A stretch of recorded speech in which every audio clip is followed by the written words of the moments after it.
अच्छा, आप में से कितने लोग भारत में पढ़े हैं? एजुकेशन किन किन की भारत में हुई है?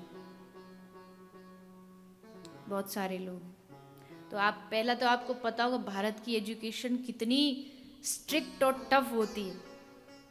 नहीं काम करके लाए तो मास्टर जी इतना डंडा बजाते हैं। यहाँ तो कोई बच्चे को गलती से कुछ बेचारे को कह भी दिया तो मास्टर जी अगले दिन जेल पाएंगे। हमारे बच्चे को, इसलिए बच्चे अपनी मनमर्जी करते। एक बार ऐसा हुआ था, किसी ने बताया कि विदेश में एक पिताजी ने बच्चे को थप्पड़ मार दिया, तो बच्चे ने जाके शिकायत कर दी, पिताजी को जेल हो गई। पिताजी जेल हो आके आ तो गए घर। उसके बाद पिताजी बोले बेटा चल इंडिया चलते हैं, थोड़ा घूम के आते हैं। तो पिताजी बेटा की टिकट करा के उसको इंडिया लेकर के गए। और भारत पर जैसे वो एयरपोर्ट पर उतरा, पिताजी ने उतारा जूता और उसको ऐसी मार मारी और बोले अब जा पुलिस को बुला के ला। कौन सी पुलिस आती है तो हमको जेल में डाले, हम देखते हैं। तो भारत में बड़ा आनंद है इस बात में, तो आप लोग भी, सब जगह ही आनंद है, यहाँ भी आनंद है। पर भारत में जो मास्टर जी होते हैं ना, वो पहले से ही डंडी मार मार के इतना सख्त कर देते हैं बच्चे को कि कोई मार उस पर पड़े जीवन की तो सबको पार लगा जाता है। तो क्या होता है, जब समर वैकेशन आती है, गर्मी की छुट्टी, 1 महीने की, 1.5 महीने की, 2 महीने की, तो मास्टर जी खुला नहीं छोड़ते कि ऐसे ही जाओ खुला छोड़ दिया, ऐसे नहीं। आपको घर के लिए थोड़ा सा क्या देते, होमवर्क देते हैं कि इसको जाके घर पे करके लाना। तो अब होमवर्क करने वाले जो स्टूडेंट होते हैं उनमें भी अलग अलग कैटेगरीज होती हैं, अलग अलग टाइप्स ऑफ स्टूडेंट्स होते हैं। तो टाइप्स ऑफ स्टूडेंट्स क्या करते हैं, एक स्टूडेंट तो बेचारे बड़े दिमागू पढ़ाकू होते हैं। वो क्या करते हैं, 1 महीने की छुट्टी है तो शुरू शुरू में ही अपना कॉपी पेन निकाली और उस पर अपना काम किया और होमवर्क कंप्लीट कर लिया। और कंप्लीट करके होमवर्क, अब जो उनके बाकी के 10-15 दिन बचते हैं, फिर वो मस्ती से कहाँ जाएंगे, छुट्टियां मनाने कहाँ जाते थे, नानी के जाएंगे, मामा के जाएंगे। उस समय कोई पेरिस और लंदन तो घूमने आता नहीं था, थी नहीं बेचारों के पास इतनी व्यवस्था, तो इतने में ही खुश हो जाते थे कि हम घूमेंगे, नानी के, मामा के, चाची के, ये सब घूमने जाते थे।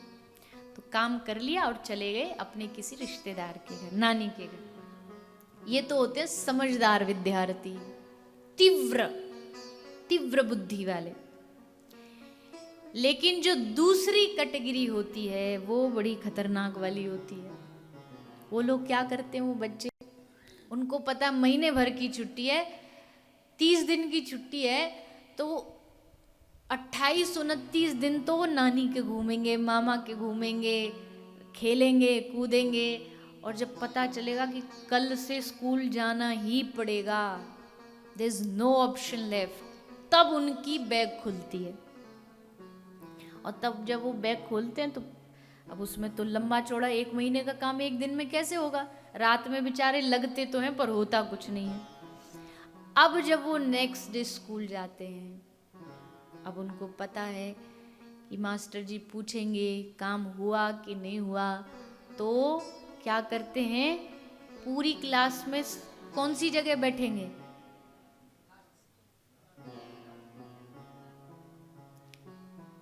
एक्सपीरियंस से बोल रहे हो, चुपचाप एकदम पीछे कोने में, ऐसी जगह पर जहां ऐसे गर्दन कर लें तो पता ही नहीं लगे आया है कि नहीं आया, चुपचाप। क्यों, क्योंकि जब तक वहां तक लाइन करते करते मास्टर जी पहुंचेंगे तब तक पीरियड ओवर हो जाएगा, चुपचाप बैठे। और जिसका काम हो जाता है पूरा, वो कहाँ बैठेगा, फर्स्ट बेंच। और फर्स्ट बेंच पर बैठ करके कॉपी पेन निकाल करके, मास्टर जी के दिमाग से भी निकल गया होगा ना, तब भी कह रहा होगा मास्टर जी होमवर्क चेक नहीं करोगे आप, और पीछे वाला उसे गाली दे रहा होता है कि हो गया तो चुप बैठ जा। यानी कि जिसका होमवर्क पूरा है वो तैयार रहता है, उसको पता है कि मेरा काम पूरा हो चुका है। ठीक वैसे ही भगवान ने सबको यहाँ छुट्टियों पर भेजा है। किसी को 10 साल की छुट्टी मिली है, किसी को 50, किसी को 80 इयर्स की एज मिली है। सबकी ये छुट्टियाँ छुट्टियों पर आए, लेकिन ऐसे ही खाली नहीं भेज दिया छुट्टियों पर।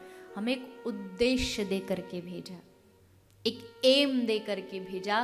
भजन करो, सेवा करो, लोगों की मदद करो, ये सब हमारा होमवर्क है। पर हमने क्या किया, जैसे वो बच्चे मौज मस्ती में पूरा समय निकाल दिए, जब अंतिम समय आता, थोड़ा सा जब वृद्धावस्था अब लगती है कि अब बिल्कुल कोई चांस बचा नहीं, तब माला लेकर के बैठते हैं कि अब भजन करो, अब सत्संग सुनो। पर तब तक समय निकल चुका होता है। समझदार व्यक्ति वही है जो जीवन की शुरुआत से लेके अंत तक तैयारी करे, प्लानिंग करे कि मृत्यु के बाद जहां मुझे जाना है उसका होमवर्क मैं पहले कंप्लीट कर लूं। मैं भगवान मुझसे पूछें कि तूने क्या किया दुनिया में जा करके, तो मैं उसका उत्तर दे सकूं। ये होमवर्क करना ही सत्संग है। सत्संग आपको याद दिलाता है कि आप इस जीवन में एक उद्देश्य को लेके आए हो, उस उद्देश्य को पूरा करिए, उसे भूलिए मत।